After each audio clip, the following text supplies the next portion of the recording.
Eee, Programlar içerisindeki, bu yayınlar içerisindeki o sapkın davranış dediğimiz aslında ya da o cinsellik barındıran o sistemleri bunu program içerisinde yerleştirmek, evet, yani burada çocuğun dikkatini çekmek, çocuğu birazcık daha işte sosyal o medyaya çekmek, yani televizyona ya da ekrana çekmek gibi bir niyet sonucunda oluşan bir durum.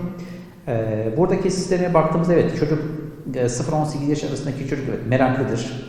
Bir şeyi keşfetmek, özellikle ergenlik dönemindeki çocuklarda bir keşif merakı vardır. Bundan dolayı da hem ikincisi de böyle cinsel kimliğini oluşturmak adına da bazı sistemler oluşturmak ister. Çünkü ergenlik döneminde baktığımızda işte fizyolojik değişimler, bedensel değişimler, işte cinsel değişimler, ondan sonra duygusal değişimler, davranışsal değişimler meydana geliyor. Bu süreçte çocuğun kafası biraz karışık olur. Kafası karışık olunca da bir anlamda bir şeyi merak eder. Özellikle cinsel durumu merak eder.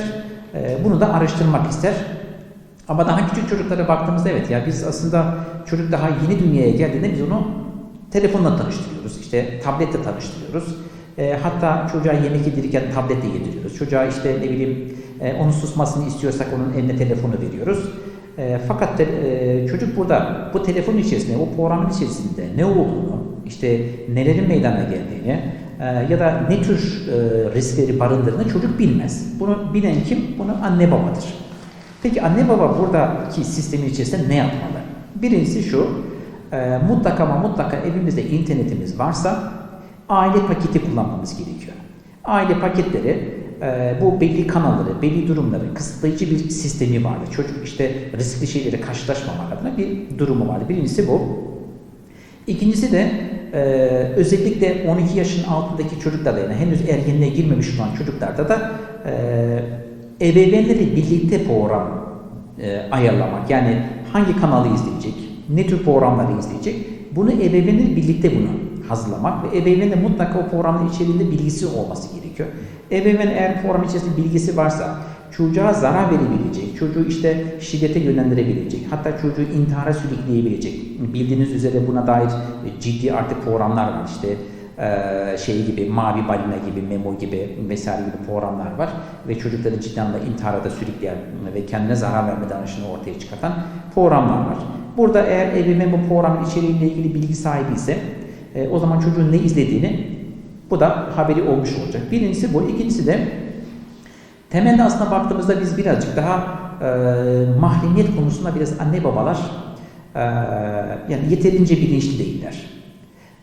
Ben çocuğuma onun bedensel olarak, zihinsel olarak, duygusal olarak mahremiyet konusunda bilgilendirirsem, onu bilinçlendirirsem, olumsuz bir şeyle karşılaştığında ne yapması gerektiğini söylersem, buna dair onu güzel bir şekilde bilinçlendirir gibi bir durumum olursa o zaman çocuğun bu programları izleme ya da böyle bir sistemle karşılaştığında o zaman daha sağlıklı bir sistemin içerisine girmiş olacak. Ama temel olarak yapmamız gereken, dediğim gibi, programları anne ve baba ile birlikte belirlemek ve özellikle zararlı olmayan, işte diyelim ki işte çocuksa TRT Çocuk gibi mesela oradaki program, çünkü oradaki programlarda şöyle bir sistem var. Psikologların, pedagogların, uzmanların gözetiminde olan programlardır ve içerisinde çocuğu saptırabilecek, sapkın davranışlar yükleyebilecek ya da çocuğun zihnini bulandıracak herhangi bir davranış söz konusu çoğu zaman değildir. Belki ufak tefek arada bir kaçırma olabiliyor ama dediğim gibi TRT'nin bu anlamda ciddi şeyleri var, programları var. Peki çocuk bunu merak ederse, yani ben böyle bir şey izlemek istiyorum dediğinde, birincisi şu, teknolojiyi bir tarafa bırakıp çocuk da bu konunun konuşulması gerektiğini, bilgilendirilmesi gerektiğini, ama temelde şöyle bir sıkıntımız var. Anne baba olarak biz çocuklarımıza çok fazla nasihat veriyoruz. Çocuğa nasihat verdiğimizde çocuk belli bir süre sonra bu da şey oluyor, duyarsızlaşıyor. Yani anne babanın söyleyeceği şey çocuk için bir müzik gibi gelmeye başlıyor. O açıdan nasihattan ziyade çocuğu bilgilendirmek, yaşına uygun olarak onun anlayabileceği dilde, algılayabileceği dilde ve duygusunu da vererek anne ve baba bu konuda çocuğu bilgilendirmeli. Ama diyelim ki çocuk bu işin içerisine girdi, böyle bir şeyle maruz kaldı.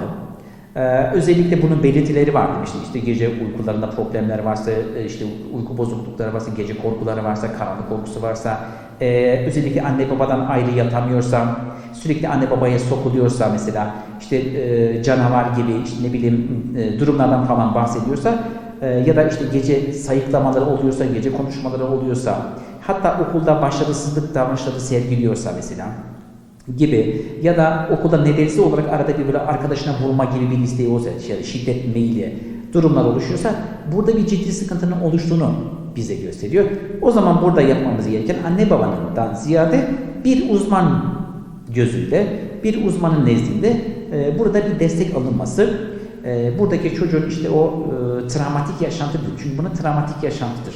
O travmatik yaşantıyı düzenleyebilmek, oradaki duyguyu düzenleyebilmek için de uzman burada çocuğa yardımcı olur, aileye de yardımcı olur.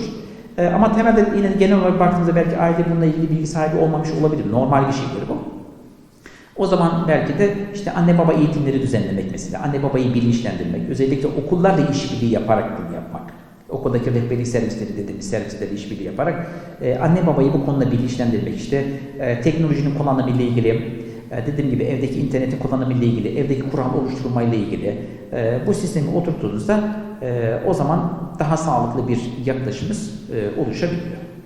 Yine bu konuyla ilgili özellikle bu sapkın davranışında bizim çocuklarımızı korumak adına özellikle okul boyutuyla ilgili bahsetmiş olduğumuz mesela sosyal medyanın kullanımı ile ilgili, teknolojinin kullanımı ile ilgili hani kendi başına bir ders olmasa bile mutlaka okulun bir ders içeriğinde bunun çocuklara anlatılması, özellikle ergenlik döneminde bunun anlatılması, teknoloji zararları, zaten burada aslında Yeşilay'ın bir şeyi var, bir sistemi vardı, teknoloji bağımlı diye bir sistemi var. Orada bunu kullanıyor.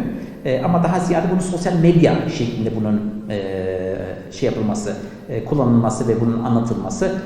Bildiğiniz üzere hani sadece bu sapkın davranışlar bazen de şöyle bir şeyle yol açabiliyor. Bu siber zorbalık dediğimiz bir zorbalığa neden oluyor. Nasıl bir şey? Çocuk oradaki o sapkın davranışı gördüğünde bunu aynısını kendi arkadaşı üzerine, akranı üzerine uygulama.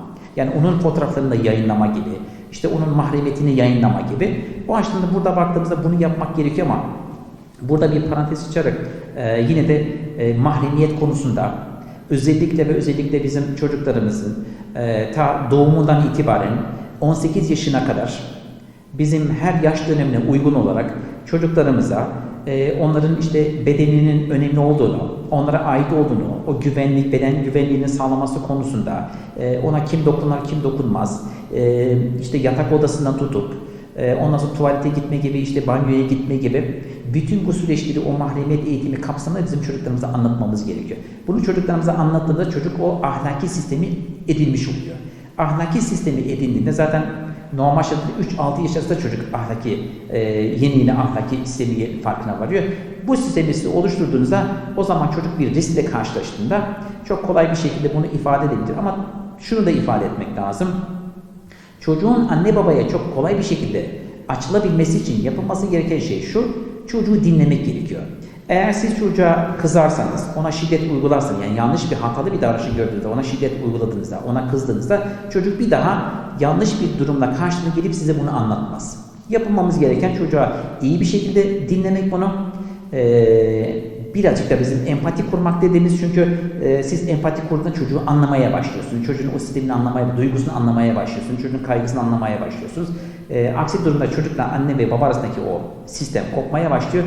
Bu da çocuğu çok riskli davranışlara yöneltebiliyor. Buradan dediğim gibi bir bakmak gerekiyor ama yine dediğim gibi özellikle çocuk bu sistemle karşılaştığında, bu tip davranışlarla karşılaştığında bunu okulda uygulama gibi, İşte arkadaşları üzerine uygulama gibi durumlara karşılaşabiliyor. Burada anne babaların yapmaları gereken şey burada bu konuyla ilgili bilgilenmek, bilinçlenmek, yoksa da uzmana götürüp uzman bu konuda onlara yardımcı olabilir.